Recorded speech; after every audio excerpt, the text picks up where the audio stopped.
বৌমা, কি হয়েছে মা? আপনি এখানে কেন? কিছু বলবেন? জানোই তো তোমার শ্বশুরের হার্টের সমস্যা। এত জোরে জোরে গান বাজনা চালাইতেছো, ওনার তো অনেক সমস্যা হইতেছে মা। কিছুক্ষণের জন্য কি গান বাজনা একটু বন্ধ রাখা যায়? মা, বছরের একটা দিন আমি ওর বার্থডে সেলিব্রেট করি, তাতে আপনাদের এত সমস্যা? মানে 2-3 ঘন্টা কি কানে তুলা দিয়ে রাখা যায় না? আমার তো সমস্যা হইতেছে না, কিন্তু তোমার শ্বশুর তো হার্টের পেশেন্ট। ঠিক আছে, আপনি বাবাকে যেই বলুন কানের মধ্যে যেন তুলা দিয়ে রাখেন। আমি এইসব ঝামেলার জন্য আমার বার্থডে সেলিব্রেট আমি দেখতে যেতে দেবো না। কি ব্যাপার, তুমি গান বন্ধ করলে কেন?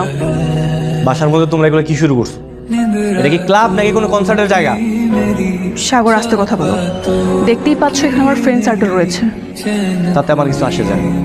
মানে তুমি বাসার মধ্যে এরকম আমোদ ফুর্তি করতেছো, তোমার কি লজ্জা লাগে না? তো আমি কি করব? আমি আমার বার্থডে সেলিব্রেট করব না?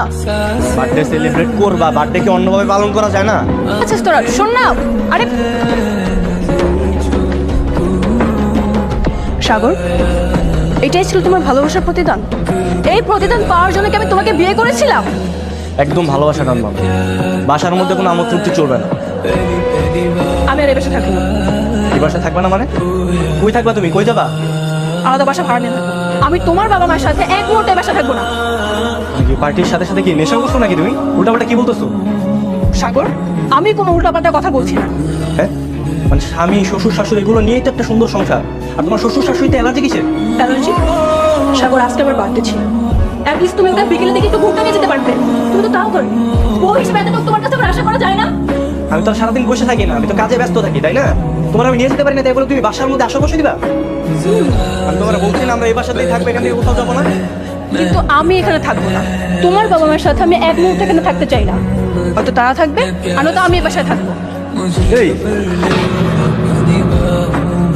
বাড়াবাড়ির একটা সীমা থাকে। আমার বাবা মা কই থাকবে না থাকবে সেটা আমি বুঝবো। এইসব ব্যাপারে নেক্সট টাইম যদি না গলাতে আসো কিন্তু খারাপ হয়ে যাবে ব্যাপারটা। নীলা, মাথা থেকে এসব পাগলামি চিন্তা ভাবনা বাদ দে। নতুন বাড়িতে যাওয়ার কোনো দরকার নেই। শ্বশুর শাশুড়ি সবাইকে নিয়ে এখানেই থাক। কিন্তু মা, আমার তো বুড়ো বুড়ো দুটাকে একদমই সহ্য হয় না। চুপ, একদম চুপ। তারা তোর স্বামীর বাবা মা। হয়তো এখন বৃদ্ধ হয়েছে বলে তোর কাছে ভালো লাগছে না। এক সময় কিন্তু তোকে ওরকম হতে হবে। সময় কিন্তু কারো জন্য থেমে থাকে না, মনে রাখিস। সেটা না হয় সময়টা সময়তে দেখা যাবে। নাও খাবার নাও। দেখো, আমি তোমার জন্য আজকে নিজের হাতে গরুর মাংস রান্না করেছি। খেয়ে বলবো কেমন হয়েছে। নাও। মাংস কই? মাংস মনে হয় শেষ হয়ে গেছে। বৌমার মা আসছে, ভাবি আসছে, খাওয়া শেষ। আর তোমার তো হার্টের সমস্যা, মাংস খাইতে হইব না, ভাজিয়া তরকারি দিয়ে খায় নাও। আমগো জন্য একটু রাখবে না? খায়া নাও তো। যতদিন তুমি সুস্থ ছিলা, চাকরি করছো, আমরা তো খাইছি। এখন ওগো নতুন সংসার, পোলাপান মানুষ, এখন ওরাই খাক। খাও তো, খাওয়া শুরু করো। আরে থাক থাক, বৌমারে ডাকিস না, এখন একটা ঝামেলা বাঁধবে। ডাকার দরকার নেই, বা মাংসের দরকার নেই আমাদের। কি হয়েছে তো চিৎকার করে ডাকছো কেন? বাজার থেকে 1.5 কেজি গরু মাংস আনলাম, 2 ধরনের মাছ আনলাম, এগুলো সব গেল কই? আমার বাবা মা খেতে পারেনি কেন? আসলে হয়েছে কি, রান্নাটা অনেক মজা হয়েছিল, তাই ভাবি আর মা মিলে প্রায় অনেকটাই খেয়ে ফেলেছে। আমিও খেয়েছি। তুমি কোনো টেনশন করবো না, আমি তোমার জন্য ফ্রিজে তুলে রেখেছি। তুমি আসো, তোমাকে আমি খেতে দিচ্ছি। আমার বাবা মা খেতে পারেনি আর তুমি সেগুলো গলা অব্দি খেয়ে আবার ফ্রিজে রেখে দিয়েছো। ওনাদের কি পেট নিয়ে ওনাদের খেতে মনে চাও না? বাবা, এত দরদ?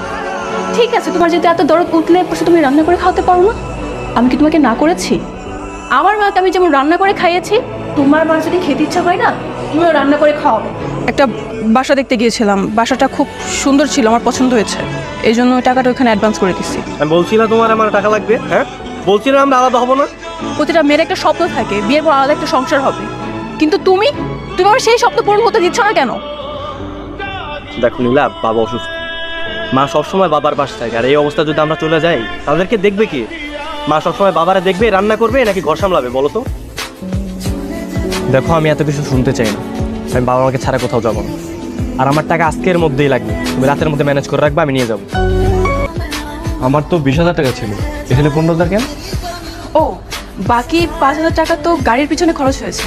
আসলে হয়েছে কি, বাবা মাকে ভালোভাবে পাঠানোর সময় আর কি একটা ভালো গাড়ি দরকার ছিল, তাই আমি ওই 5,000 টাকা দিয়ে গাড়ি ম্যানেজ করেছিলাম। মা বাবাকে পাঠাইছো মানে মানে তারা কোথায়?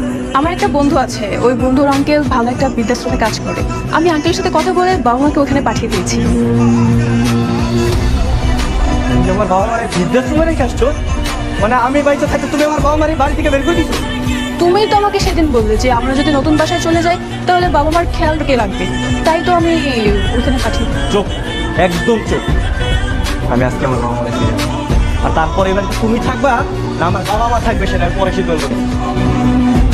মাস মা আসছে তো আমি কি করব? মাথায় তুলে নাচবো?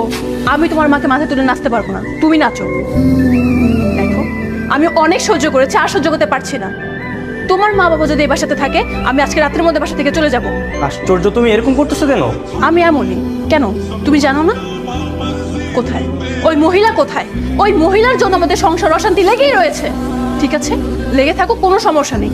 আমি আর এই সংসারে থাকতে চাচ্ছি না। তুমি আর তোমার মা মিলে এই সংসারে থাকো, আমি চলে যাব। মা তুমি এখানে? ছি নীলা, তুই তো শ্বশুর শাশুড়ির সাথে এভাবে ব্যবহার করিস? তাদেরকে তুই বৃদ্ধাশ্রমে রেখে আসলি? কিন্তু মা তুমি এত রাত্রে এই বাসায়? আসলাম। শোনো, তুমি যে বাসায় অ্যাডভান্স করছিলে আমরা সেখানে চলে যাব। একটু খোঁজ নিয়ে দেখো তো ফ্ল্যাটটা ফাঁকা আছে নাকি ভাড়া হয়ে গেছে। কি সত্যি? সত্যি আমরা আলাদা হব? হ্যাঁ, বাবা মা চায় যে আমরা আলাদা হয়ে যাই, কারণ তোমার যন্ত্রণা সহ্য করতে পারতেছে না তারা। ঠিক আছে, আমি কালকেই খোঁজ নিচ্ছি। আচ্ছা ঠিক আছে, ঘুমাও।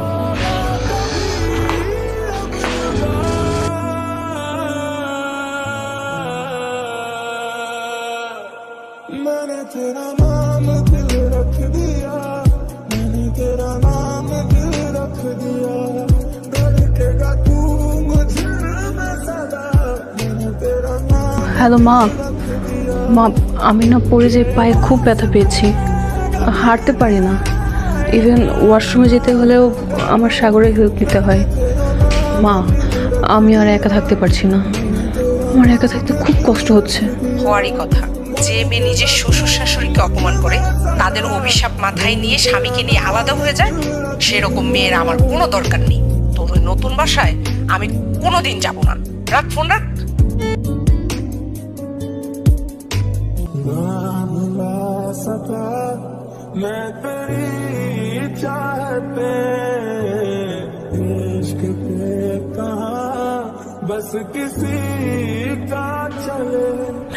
মা মা আপনি আমাকে ক্ষমা করে দিন মা, আমি অনেক খারাপ ব্যবহার করছি আপনাদের সাথে। মা আপনারা আমার এত ভালোবাসছেন আর আমি আপনাকে সবসময় অপমান করছি। মা আমার ক্ষমা করে দেন। আরে মা, পাগল মাইয়া আমার দেখি কান্দাছো কেন? আরে এটা কান্দার মতন কি হইল? তুমি না আমার মাইয়া, আমার সন্তানের মতন। বাবা মার কাছে সন্তানের কোনো ভুল থাকে না মা। লক্ষ্মী মাইয়া আমার, কান্দে না। মা অনেক অন্যায় করছে আপনার সাথে, আর অন্যায় করতে চাই না। মা আমার আজকে নিয়ে চলে না প্লিজ মা। আচ্ছা নিয়ে যাবো। আমি সাগরে বলতেছি যেন বাড়িওয়ালার সাথে কথাবার্তা বইলা জিনিসপত্র সব বাসায় নিয়ে যায়। ঠিক আছে মা।